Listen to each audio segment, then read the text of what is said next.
بسم اللہ الرحمن الرحیم۔ لیکچر نمبر 81 کا باقاعدہ آغاز کرتے ہیں۔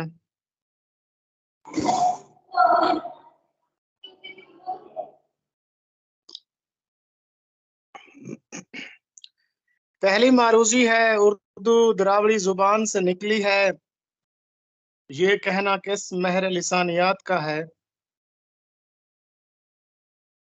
یہ ڈاکٹر سہیل بخاری کا کہنا ہے کہ اردو دراوڑی زبان سے نکلی ہے۔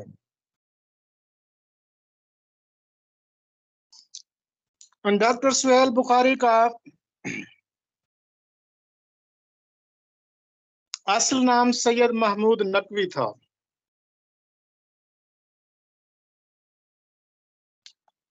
یہ سہیل بخاری ان کا قلمی نام تھا۔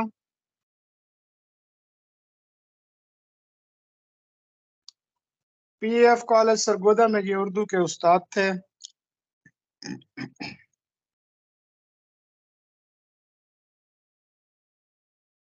پنجاب یونیورسٹی سے انہوں نے ڈاکٹریٹ کیا تھا 1963 میں۔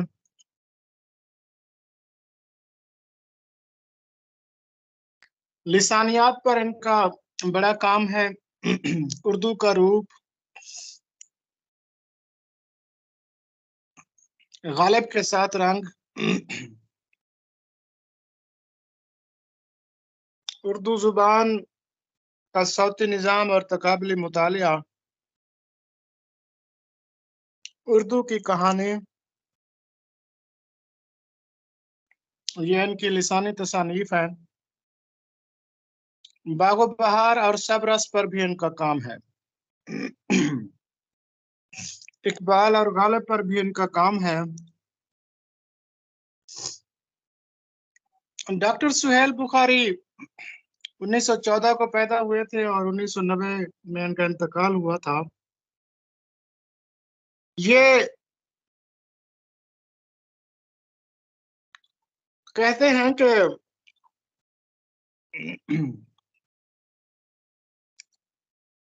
اردو داں طبقے میں اردو زبان کی پیدائش سے متعلق ایک غلط خیال یہ پایا گیا کہ اردو کئی زبانوں سے مل کر بنی ہے، جن میں عربی اور فارسی تو ضرور ہیں، لیکن یہ خیال غلط ہے۔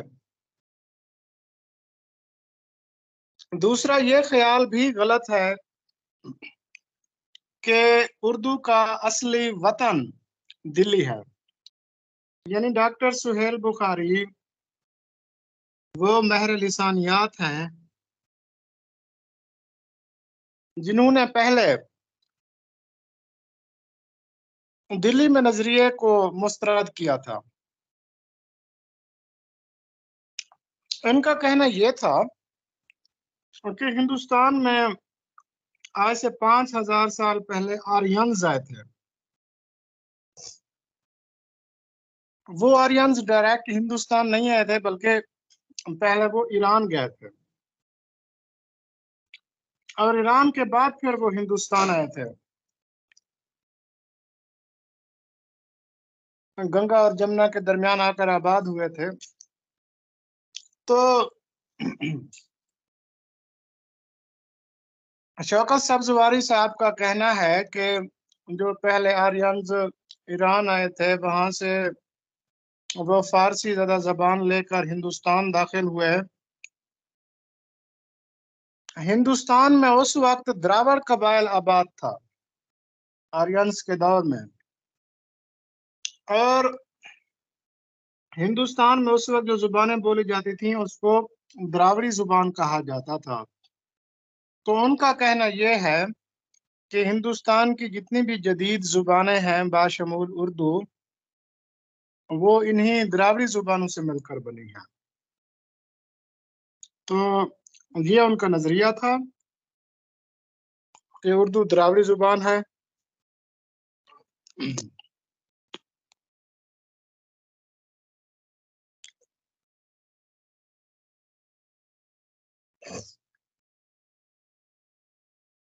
میں آپ کو تھوڑا سا دوبارہ بتا دوں کہ ڈاکٹر سہیل بخاری وہ ماہر لسانیات ہیں کہ جنہوں نے اردو کے لشکری زبان ہونے اور اردو کے دلی میں پیدا ہونے کا نظریہ رد کر دیا تھا، اور ان کا کہنا تھا کہ آرینز جب وسط ایشیا سے ہندوستان آئے تو سب سے پہلے وہ ایران گئے، ایران کے بعد پھر جب وہ ہندوستان تشریف لے آئے تو اس وقت ہندوستان میں جی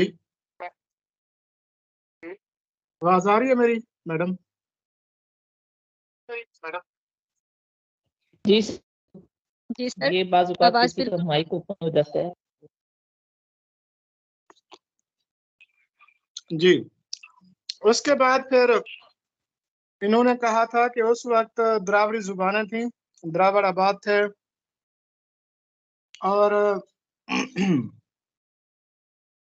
دراوڑی زبانوں سے ہی ہندوستان کی جدید زبانیں بنی ہیں، اور جدید زبانوں میں اردو کا شمار بھی ہوتا ہے۔ تو ڈاکٹر سہیل بخاری صاحب کا کہنا ہے کہ اردو دراوڑی زبان سے بنی ہے۔ بعد میں سہیل بخاری صاحب نے اپنا نظریہ تبدیل کر لیا تھا اور پھر یہ ماننے پہ مجبور ہو گئے تھے کہ اردو دلی اور گرد و نواح میں بنی ہے۔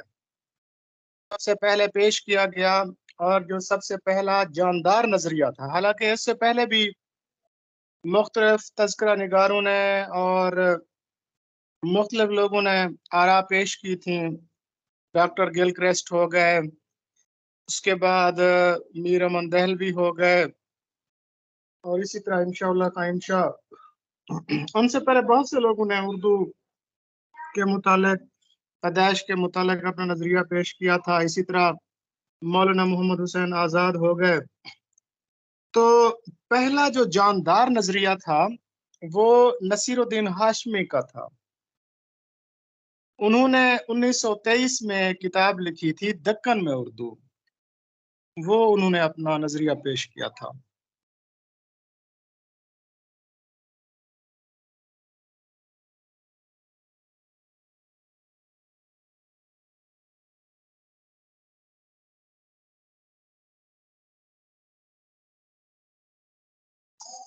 ڈاکٹر سہیل بخاری کا کہنا ہے کہ اردو کی کہانی اتنی پرانی ہے جتنی دراوڑی تہذیب۔ یہ یاد رکھیے گا، یہ کس نے کہا تھا کہ اردو کی کہانی اتنی ہی پرانی ہے جتنی دراوڑی تہذیب؟ یہ ڈاکٹر سہیل بخاری کا کہنا ہے۔ اس کے بعد تیسری معروضی ہے کہ اردو کا تعلق آریائی خاندان سے ہے۔ آپ دیکھیں یہ دونوں نظریات ایک دوسرے کے قریب قریب ہیں۔ سہیل بخاری صاحب جو مقامی دراوڑ قبائل تھے ان کی زبانوں کو کہہ رہے ہیں کہ جو جدید زبانوں کی بنیاد ہے۔ یہ جو عین الحق فرید کوٹی صاحب تھے نا، انہوں نے ایک اور متنازع ترین نظریہ پیش کر دیا۔ یہ کہنے لگے کہ اردو جو ہے وہ آرینز خاندان کی ہے۔ آرینز، آپ میں سے کوئی بتا سکتا ہے کہ یہ جو آرینز آئے تھے وسط ایشیا سے، یہ کون سی زبان اپنے ساتھ لائے تھے، کون سی زبان بولتے تھے؟ سنسکرت زبان، سنسکرت۔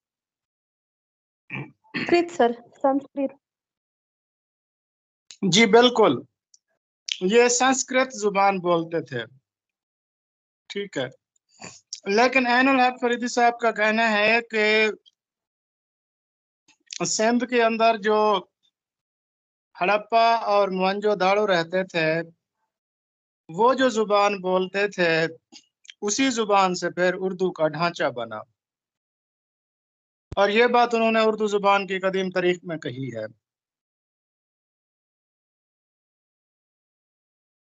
اس کے بعد ہے اردو شاعری کا مزاج۔ اردو شاعری کا مزاج کس کی کتاب ہے؟ یہ ڈاکٹر وزیر آغا کی کتاب ہے.